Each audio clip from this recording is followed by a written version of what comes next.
Assalamualaikum warahmatullahi wabarakatuh. Berjumpa kembali dengan Bu Endang Widayasih yang pada kesempatan kali ini membahas materi bahasa Indonesia kelas 12 yaitu kritik dan esai. Tujuan pembelajaran diharapkan setelah kalian paham mengenai materi ini, kalian bisa mengidentifikasi karakteristik kritik sastra dan esai. Definisi kritik sastra dan esai.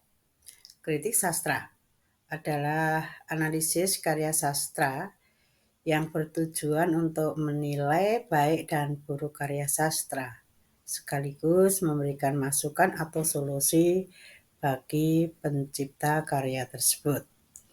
Karya sastra yang dikritik ini bisa prosa, puisi, lakon. Lakon itu sama dengan drama. Salah satu kritikus sastra yang terkenal di Indonesia adalah H.B. Yasin. Esai berisi kajian tentang suatu objek atau fenomena tertentu dari sudut pandang pribadi. Jadi teks esai tak hanya membahas sebuah karya, melainkan juga dapat digunakan untuk membahas berbagai fenomena seperti bahasa, budaya, politik, agama, dan lain sebagainya. Salah satu penulis esai di Indonesia adalah Emma Ainun Nadjib.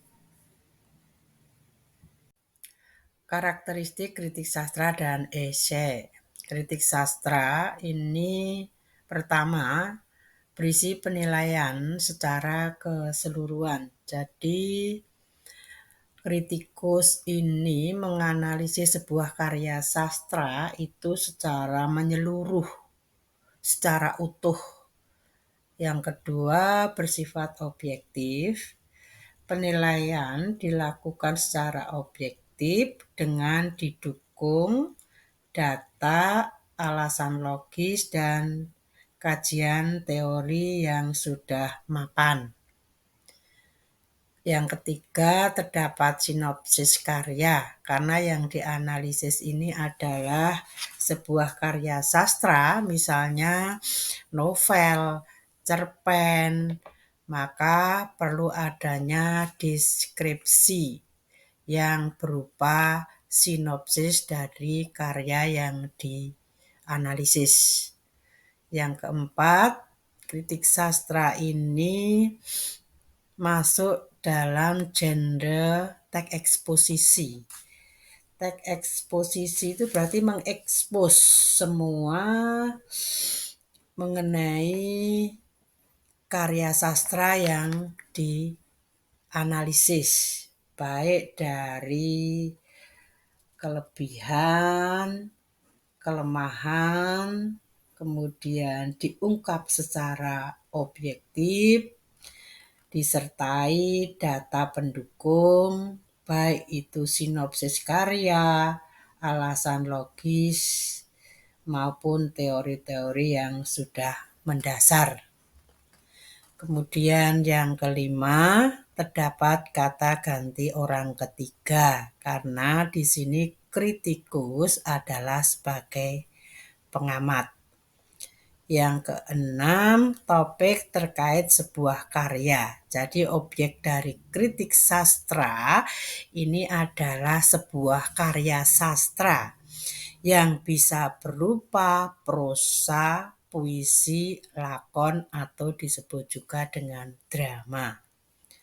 Kemudian kalau esai ini berisi ulasan yang hanya pada satu saja. Artinya objek kajiannya tidak dibahas secara menyeluruh, hanya pada aspek yang dinilai menarik bagi penulisnya. Kemudian bersifat subjektif, bahwa penilaian dilakukan secara subjektif berdasarkan pendapat penulis esai dan hampir tidak mencantumkan kajian teori. Kemudian Yang ketiga, isi ini tidak perlu ada sinopsis karya. Kemudian berikutnya yang keempat, kalau isi ini genrenya adalah persuasif, ya. Karena apa? Karena isi ini adalah berupa pernyataan, berupa ulasan yang disampaikan oleh penulis yang tujuannya ini untuk menggugah pemikiran pembaca supaya setuju dengan ide yang disampaikan oleh penulis. Yang kelima, menggunakan kata ganti orang pertama. Jadi, penulis ise ini dalam menulis karyanya posisinya sebagai pelaku. Jadi kata ganti yang digunakan adalah kata ganti orang pertama, saya, aku, begitu. Kemudian yang keenam, tidak hanya terkait karya, tetapi juga berupa fenomena. Karya di sini ya bisa seni tari, seni patung, seni lukis, bisa film, bisa drama. Kalau fenomena ya bisa fenomena sosial, agama, politik, dan lain sebagainya. Ini adalah kritik sastra yang berupa prosa, yaitu novel. Judulnya Capaian Eksperimen Novel Lelaki Harimau. Kalian pahami, kalian baca, kritik sastra ini juga ada di dalam buku paket Bahasa Indonesia kelas 12 bab 5.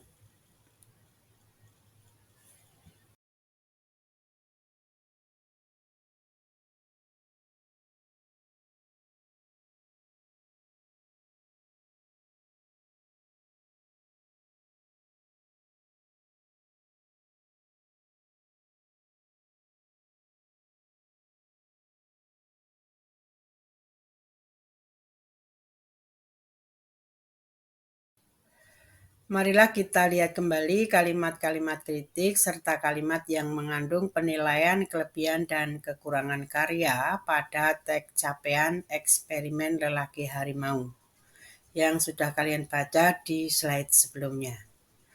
Dalam mengungkapkan kelebihannya, kritikus ini melengkapinya dengan data atau alasan yang logis, yang kutipannya ada pada kalimat yang sudah saya beri tinta warna hijau.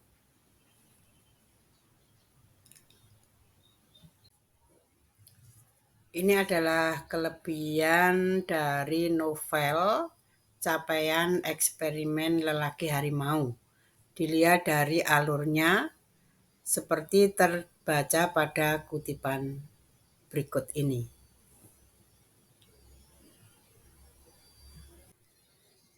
Nah, ini adalah kelemahan novel Lelaki Harimau seperti tampak pada kutipan berikut ini.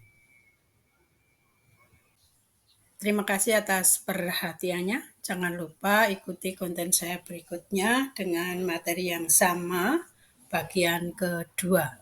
Wassalamualaikum warahmatullahi wabarakatuh.